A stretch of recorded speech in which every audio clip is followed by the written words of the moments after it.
Yeah. So that is one of the philosophies that I live by.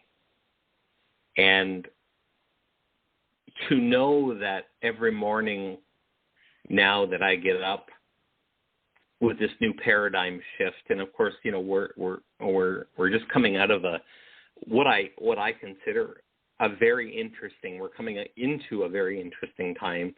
We're coming out of an old paradigm and into a new one. And the word on the spiritual street, as they say, is love is the word and caring is the action. And I love people. And I remember one of my other life coach mentors saying, you can use all the pretty words that you want when you're in this helping business, but you've got to truly love people first before you can help them. And he said, because if you're just using the pretty words and you really don't like people and you really don't like working with people, you can do a lot of damage. Mm-hmm. And so I love people. I truly love people first, and then I want to help them. And that is only after making sure I'm okay first. And I'm in a space that I can show up to you. I can show up to whatever you give to me. I can show up and be impactful and leave an impact on you. No matter where you are, I can meet you on your level.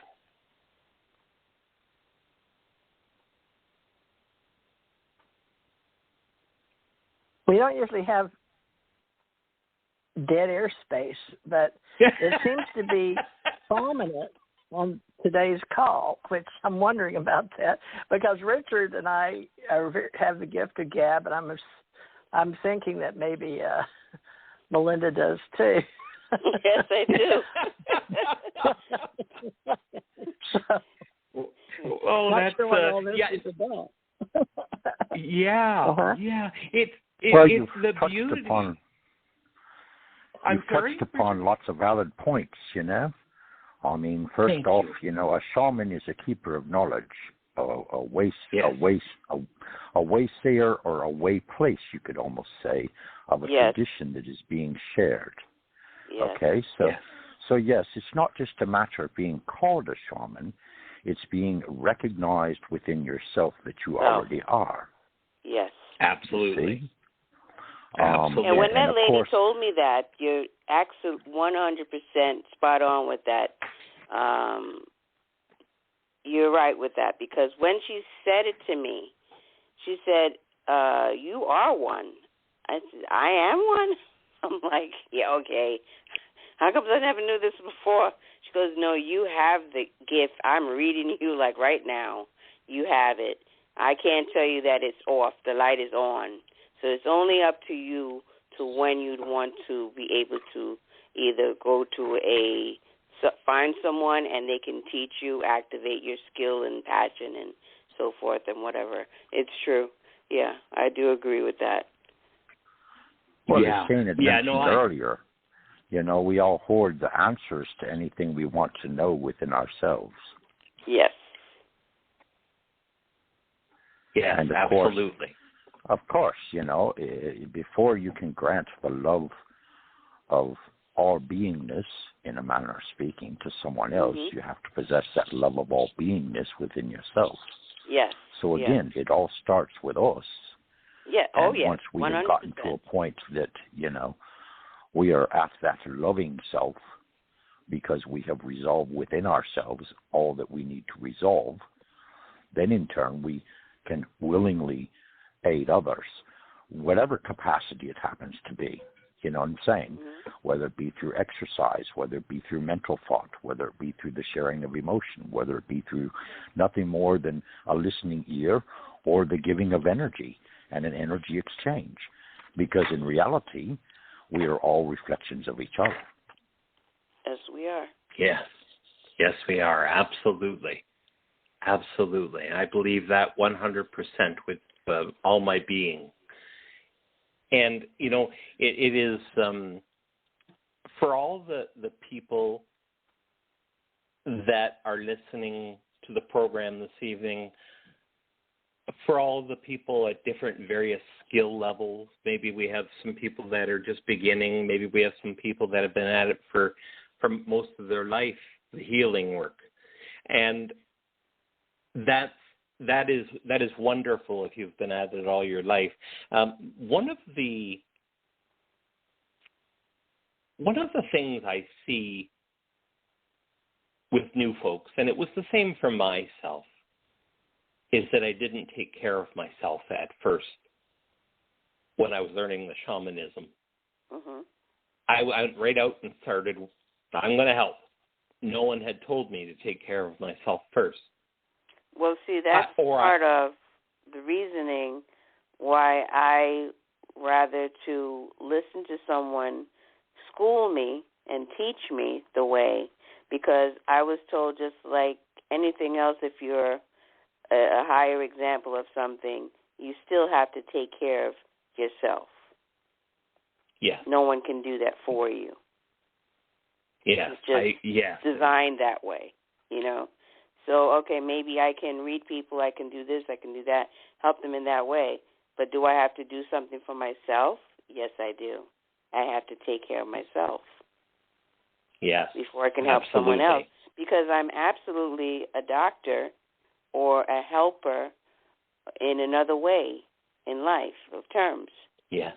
If I can result someone relief, whether it's pain or suffering or whatever, tell them something to enhance their life, that means I can help them. So I need to help myself before I put myself in that situation of harm's way.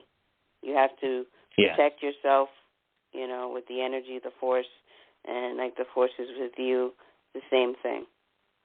I found that when I first went out and I didn't look after myself first, it didn't take long before I experienced burnout, caregiver burnout.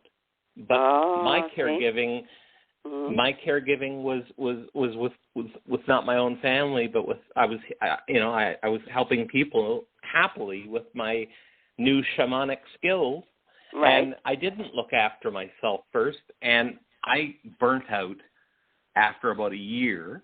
I burnt out not from shamanism or that work. I burnt out because I had saved no reserves for myself. Mm-hmm. And so when I learned about the 1 minute take 1 minute every day, if not several times a day for yourself, to ask yourself what you can do for self-care to make you better, to do what makes you feel good, everything changed. I was able to re-enter and help people without using my own energies and exhausting myself to the point of sickness. And so that is a really important point I wanted to get across, as I'm sure you guys talk about in your program all the time, is to really, you know, it's great to say that you help people, but you can't do that if there's nothing left of you to give. Exactly. Yes, that's so true. Well, we've got 20 minutes here, and I know there's plenty of people on my board tuning in. I wish I trusted myself enough. I pushed the button, but they couldn't hear me, so I guess that part of my board's not working. But I really appreciate those that are with us, folks that are calling in and wanting to be here now, and they may or may not have a question for you, but I've had some questionable people on yesterday that could be tuning in just to see if I'll bite. I don't know, but I told Richard I wouldn't bring anybody on we don't know because I didn't want to ruin our program. So that's why you're not able to be a part of the show today. But if you'd like to in the future, you can join our club, and we'll be more than happy to vet you and your company or your business or your future self. But we're only at the 20-minute level before the show ends. So, Shane, go ahead and tell people how they can contact you, the easiest way. Are you in social media, Facebook or Twitter?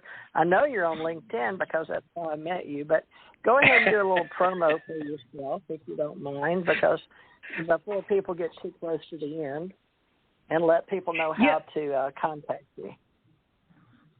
Thank you so much for that opportunity. I do appreciate that. You know, I am on all social media. I'm on Facebook. I am on YouTube under Shades of Broken. Shades of Broken, all one word. If you're putting in my website, which is shadesofbroken.com. Now, I'm only going to say this next part because something happened yesterday when I was explaining the name of my company, and they called it shaves, like you're shaving with a razor. And so it's actually with a D, like a blind you would pull down over a window, a shade of broken. Shades, plural, shadesofbroken.com is my website. You can find my special Facebook group, Shades of Broken. Join that group. I'm doing daily videos. YouTube, Shades of Broken. Again, there you can see I upload 2 to 3 videos a day across all my platforms so that people can get a bit of a sampling of what I'm about and what I teach. And of course, I think you had mentioned earlier, Teresa, I think it was you anyway, about the Santa Claus on my hand and the tattoo of the Santa Claus on my hand. And I will tell you, to this day, I still do Santa Claus every year for my community. I will take 6 weeks off of my life coach work and dedicate it solely to doing the work of Santa Claus. There is pictures on my Facebook group, Shades of Broken, of me in my Santa Claus outfit, and it's in a nice little cool video that I put together.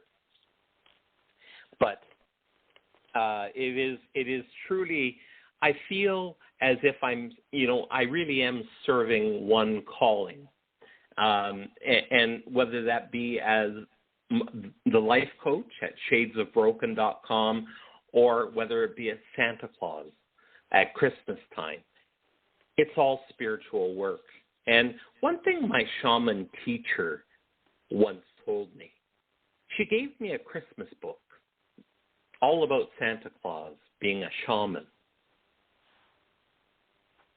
And back in the day, Santa Claus, the Inuit people their shaman would dress in red coats with white fur, red for the blood of man, white for the fur of the animals that lived in the Arctic. And she said, so really, she says, it's interesting that you're a Santa Claus because they actually, and this is just another version of the story, but maybe you'll like this.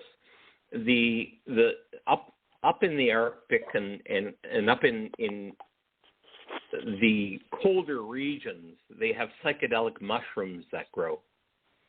And what the story goes is that the reindeer would actually go and eat those mushrooms, urinate, and the shaman would come along and collect the urine and then eat it, therefore consuming the psychedelic mushroom component through the urine, which gave the reindeer the appearance of flying.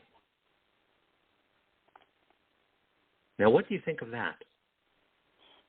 That is something I would never expect to hear, but just, mind-boggling.